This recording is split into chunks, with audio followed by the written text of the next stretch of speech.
रोहित शर्मा और विराट कोहली क्या बड़ा स्कोर खड़ा कर पाएंगे? क्या इंडिया 3 स्पिनर्स के साथ जाना प्रेफर करेगा या 3 फास्ट बॉलर्स के साथ, या फिर केएल राहुल अपनी फॉर्म वापस हासिल कर पाएंगे? सवाल बहुत सारे हैं। पिच किस तरह की होगी? क्या वो लाल मिट्टी की पिच होगी या पिच में कुछ और तरह के चेंजेस हमें देखने को मिलेंगे? इन सब सवालों के साथ अभी इस टेस्ट सीरीज का जो दूसरा टेस्ट मैच है वो खेला जाएगा कल कानपुर में। और जो सबसे अहम सवाल है, जब भी इंडियन सब कॉन्टिनेंट पे मैचेस होते हैं या इंडियन पिचेस पे टेस्ट मैचेस खेले जाते हैं, तो सबसे बड़ा जो सवाल रहता है वो है पिच कैसी होगी। फास्ट बॉलिंग के लिए थोड़ी मदद होगी, फ्लैट होगी या फिर रैंक टर्नर होगा, कौन सी सॉइल की पिच होगी? अगर उसी के बारे में बात की जाए तो जो चेन्नई में हमें लाल मिट्टी की पिच देखने को मिली, वहां पे फास्ट बॉलर्स के लिए भी कुछ मदद थी, बैटिंग के लिए भी सरफेस मजेदार था। आप एक बार सेट होते तो उसके बाद बैटिंग भी ठीक ठाक कर सकते थे। लास्ट में हमें दिखाई दिया कि स्पिनर्स के लिए भी, जो अच्छी क्वालिटी के स्पिनर्स हैं, उनके लिए भी वहां पे मदद थी। बट जब बात आ जाती है कानपुर की और यहाँ की हिस्ट्री की, तो यहाँ पे जो पिच है वो काली मिट्टी की पिच है। ब्लैक सॉइल यहाँ पे यूज की जाती है। इस पार्ट ऑफ द वर्ल्ड में जो ब्लैक सॉइल पाई जाती है, उसी की पिच यहाँ पे बनाई गई है कानपुर में। और जो यहाँ पे लास्ट 2 टेस्ट मैचेस खेले गए, इससे पहले लास्ट टेस्ट मैच खेला गया 2021 में इंडिया अगेंस्ट न्यूजीलैंड।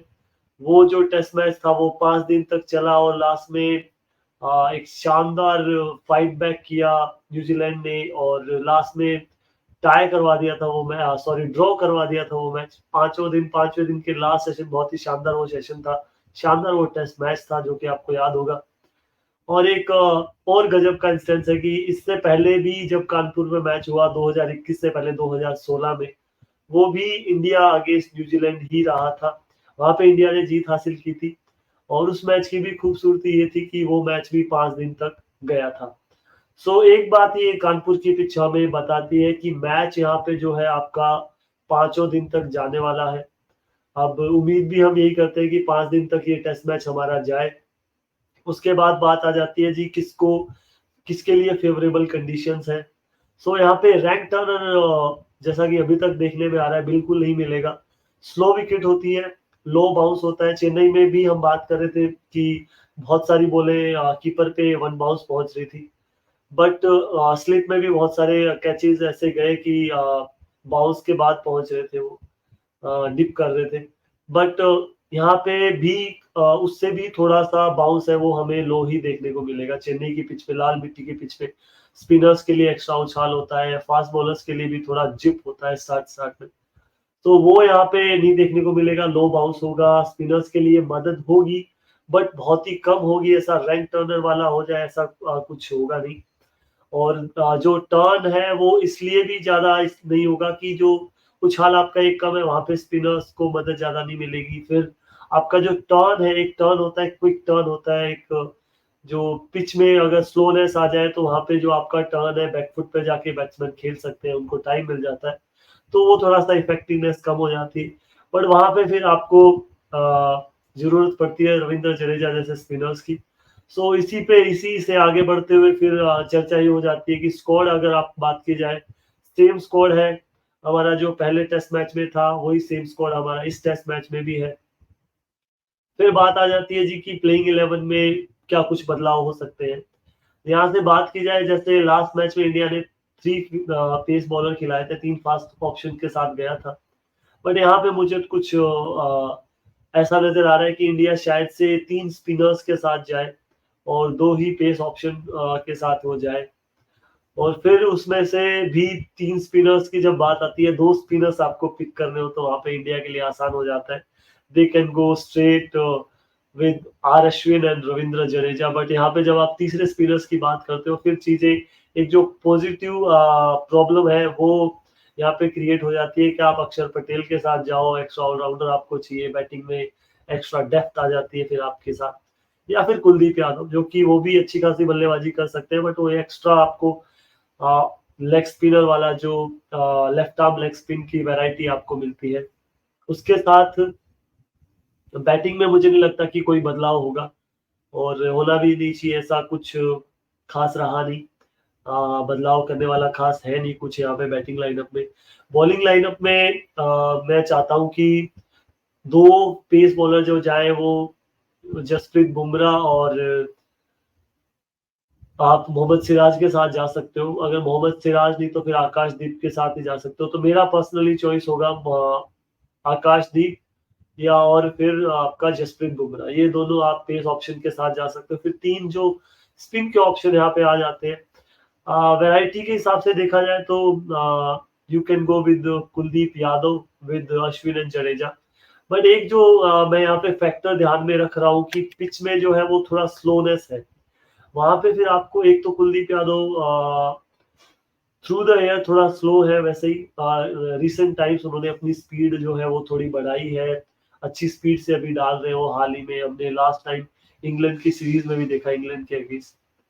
बट फिर भी मैं चाहता हूँ कि यहाँ पे अक्षर पटेल को शायद चांस मिलता हुआ दिख रहा है। अक्षर पटेल के साथ जाना चाहिए क्योंकि वो जो कोन के साथ उनकी गेंद अंदर आती है, तेज तेज वो करते हैं। वहां से शायद अगर थोड़ा बहुत भी टर्न हो और अगर आप तेज तेज डालें तो वहां पे चांसेस थोड़े ज्यादा मिल सकते हैं, बन सकते हैं आपकी विकेट लेने के।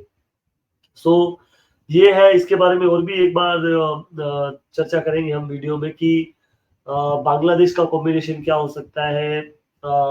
चलो अभी कर लेते हैं कि इंडिया का तो श्योर है आपका ओपनर्स आप जाओगे रोहित और जायसवाल के साथ। वन डाउन शुभमन गिल रहेंगे और उन्होंने फिर से लास्ट इनिंग अच्छी खेल दी। Then Virat Kohli for you. उसके बाद आपके आ जाते हैं ऋषभ पंत नंबर 5 पे, नंबर 6 पे फिर केएल राहुल, नंबर 7 पे रविंद्र जडेजा, नंबर 8 पे अक्षर पटेल। अश्विन अश्विन मेरे हिसाब से अश्विन ने लास्ट जो इनिंग खेली उसके बाद वो अपना नंबर रिटेन रख पाएंगे। नंबर 8 पे अश्विन, नंबर 9 पे अक्षर पटेल। यहाँ पे थोड़ा सा आपको मतलब क्या ही आप अनुमान लगा लोगे। India can go with Kuldeep Yadav. Luxury इतनी ज्यादा है। They can go with Kuldeep Yadav और दे कैन गो विद अक्षर पटेल। बट मैं यहाँ पे जा रहा हूँ अक्षर पटेल के साथ। और फिर आपके पास जो है और अगर बात की जाए लेफ्ट हैंडर्स की एक बार अब यहीं पे रुक के लेफ्ट हैंडर्स की बात कर लेते हैं। सो फिर उस हिसाब से तो आपको कुलदीप यादव के साथ भी जा सकते हो आप। क्योंकि आपके टॉप ऑर्डर में देखा जाए अगर शाकिब अल हसन खेल पाते हैं कल का मैच, अभी तक लग रहा है कि शायद वो फिट भी नहीं है। उनकी जगह एक और ऑफ स्पिनर को नईम हसन को जगह दी जा सकती है उसकी उनकी जगह। तो फिर आपके जो टॉप ऑर्डर में आ जाते हैं आपके 4 लेफ्ट हैंडर बैट्समैन।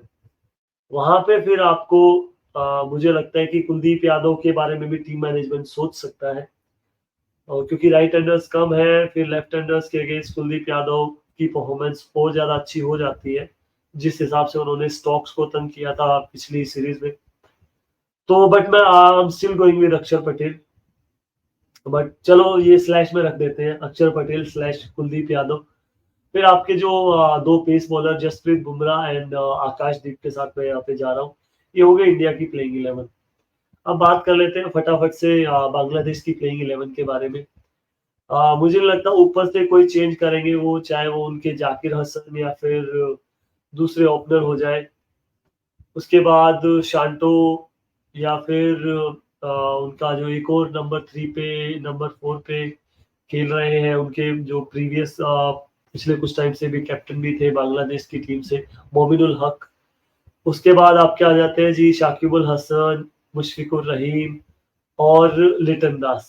अगर शाकिब अल हसन फिट रहते हैं तो वो जरूर खेलेंगे वरना उसकी जगह फिर इनको फिर बदल करना पड़ेगा। फिर आपके आ जाते हैं जी Mehidy Hasan Miraz. 2 pace bowling options. एक तो हसन अहमद तो खेले ही खेलेंगे। उसके बाद आपके तस्कीन अहमद मुझे लगता है कि तस्कीन अहमद भी खेलते हुए नजर आएंगे।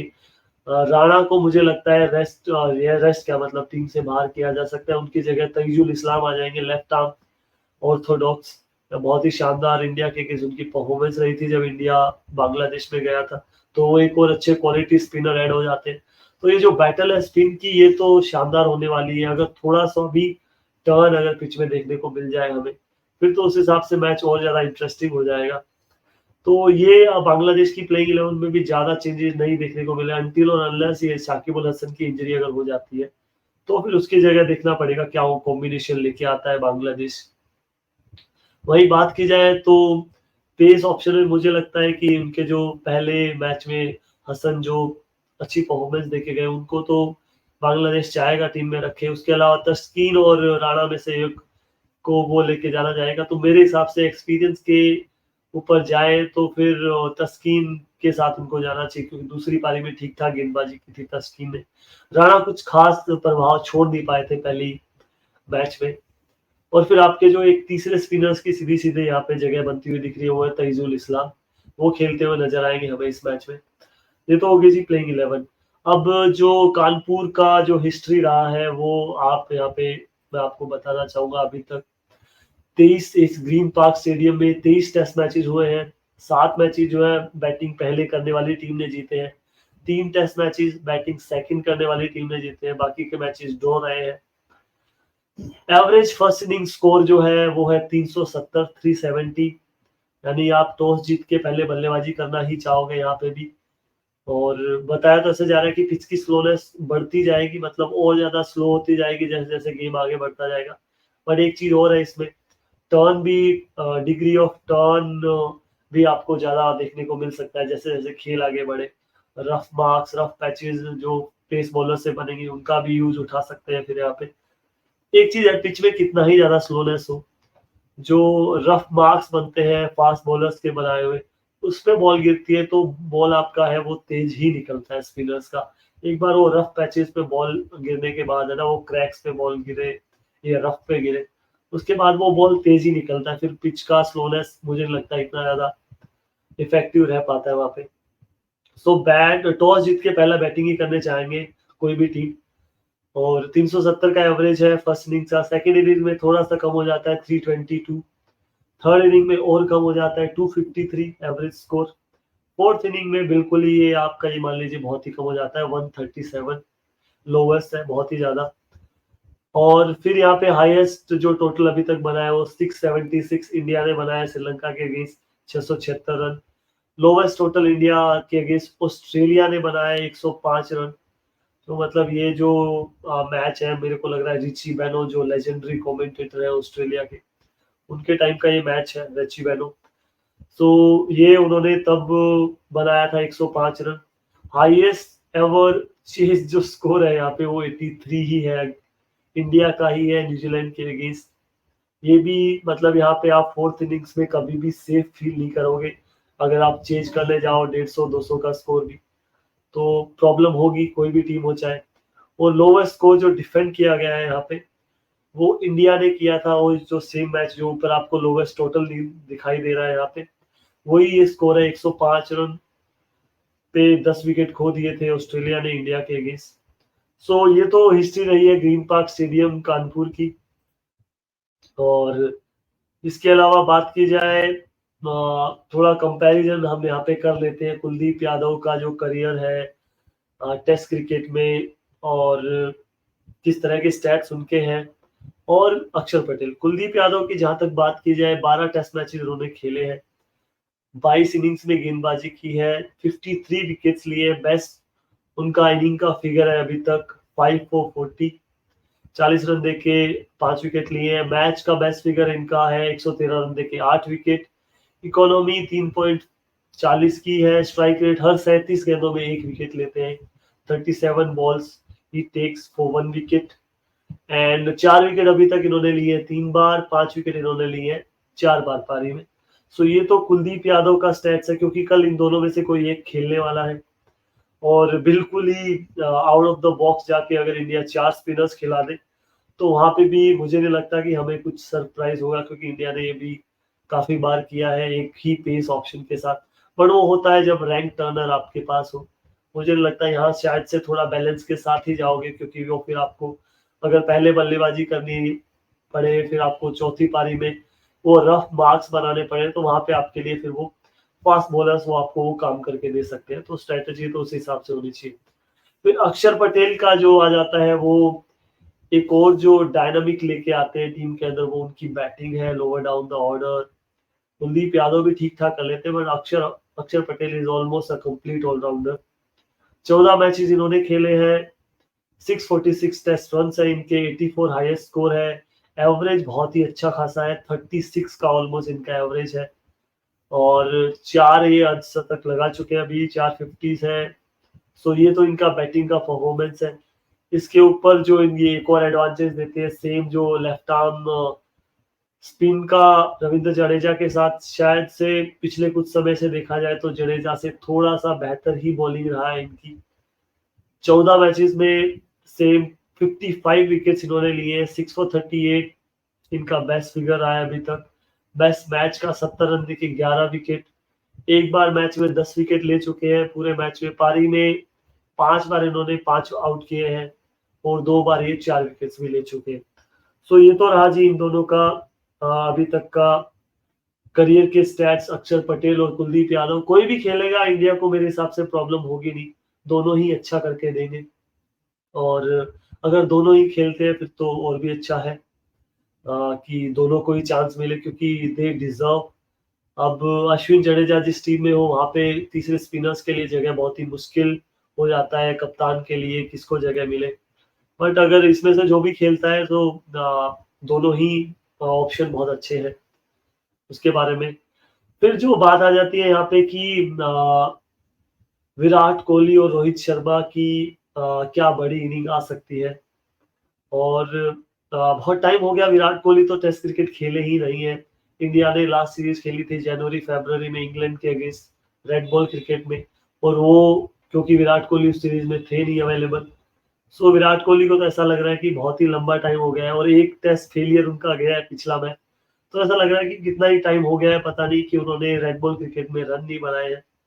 वही हम उसी के बारे में भी बात कर लेते हैं। पिछली कुछ 11 इनिंग्स मैंने निकाली है विराट कोहली की, और हम ये उम्मीद करते हैं कि कल से जो मैच स्टार्ट हो रहा है उसमें ये दोनों ही विराट कोहली और रोहित शर्मा शायद से एक अच्छा खासा स्कोर बनाएंगे और वो जो रिदम है वो फिर से हासिल करेंगे। थोड़ा बहुत ये एक दो मैचेस एक दो पारियां किसी की भी खराब जा सकती है। सो विराट कोहली की पिछली कुछ इनिंग्स है वो मैं आपको यहाँ पे दिखाना चाहूंगा। ये रोहित शर्मा है, ये विराट कोहली की जो पिछली कुछ इनिंग है। ये लास्ट मैच की जो इनिंग रही, एक मैच में एक पारी में इन्होंने 17 रन बनाए, फिर एक पारी में 6 रन बनाए। उससे पहले ये खेले थे लास्ट सीरीज अपनी जनवरी में इंग्लैंड से पहले जो साउथ अफ्रीका की सीरीज हुई थी, वहां पे एक पारी में 46, फिर 12, फिर 38, फिर 76, फिर 121, उससे पहले वाली फिर 76, 14। ये ऑस्ट्रेलिया के अगेंस्ट फिर एक मैच आ जाता है जहां पे 186 बनाए इन्होंने। अहमदाबाद का शायद से ये टेस्ट था जो लास्ट में टाई हुआ, सॉरी ड्रॉ रहा। 49, 14 एंड 76, ये इनकी 11 पारियां हैं और इसमें इन्होंने, अब आपको देख के ये लग रहा होगा कि यार विराट कोहली का पिछले कुछ टाइम से परफॉर्मेंस अच्छा नहीं रहा होगा शायद से, बट ऐसा नहीं है। आप ये पूरा लिस्ट चेक कीजिए यहाँ पे 46 का, इसमें एक बड़ा ठीक ठाक स्कोर है, फिर यहाँ पे एक सेंचुरी आपको दिखाई दे रही है, एक हाफ सेंचुरी यहाँ पे दिखाई दे रही है, फिर एक बिग डैडी 100 आपको नजर आ रहा है, फिर एक ऑलमोस्ट एक और हाफ सेंचुरी, फिर एक और 76 का स्कोर। तो ये जो पिछली कुछ 11 इनिंग्स है इनकी, इसमें मैं आपको बताता चलूं कि इन 11 इनिंग्स में इन्होंने जो इनका एवरेज है वो ऑलमोस्ट रहा है 59 का, टू बी प्रिसाइज 59.18। सो ये इनके करियर के एवरेज से भी ज्यादा है। विराट कोहली का अराउंड 50 से थोड़ा कम का टेस्ट एवरेज है अभी का, टेस्ट करियर एवरेज। तो उस हिसाब से देखा जाए पिछली 11 इनिंग्स में बहुत ही शानदार इनके रन आए हैं बल्ले से। पिछला एक ही मैच खराब गया है। सो उम्मीद करते हैं कल के मैच में फिर से ये क्योंकि अच्छे तो दिखे थे पहले टेस्ट मैच में ही, बट वही है कि अच्छे दिखते दिखते और आउट ऑफ नोवेयर अपना विकेट गवा दिया इन्होंने।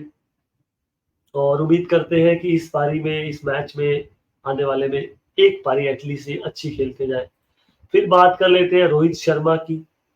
रोहित शर्मा की जो इनिंग्स रही है पिछली, इनकी मैंने थोड़ी ज्यादा इनिंग्स निकाली है क्योंकि इन्होंने इंग्लैंड के अगेंस्ट भी ये खेले थे।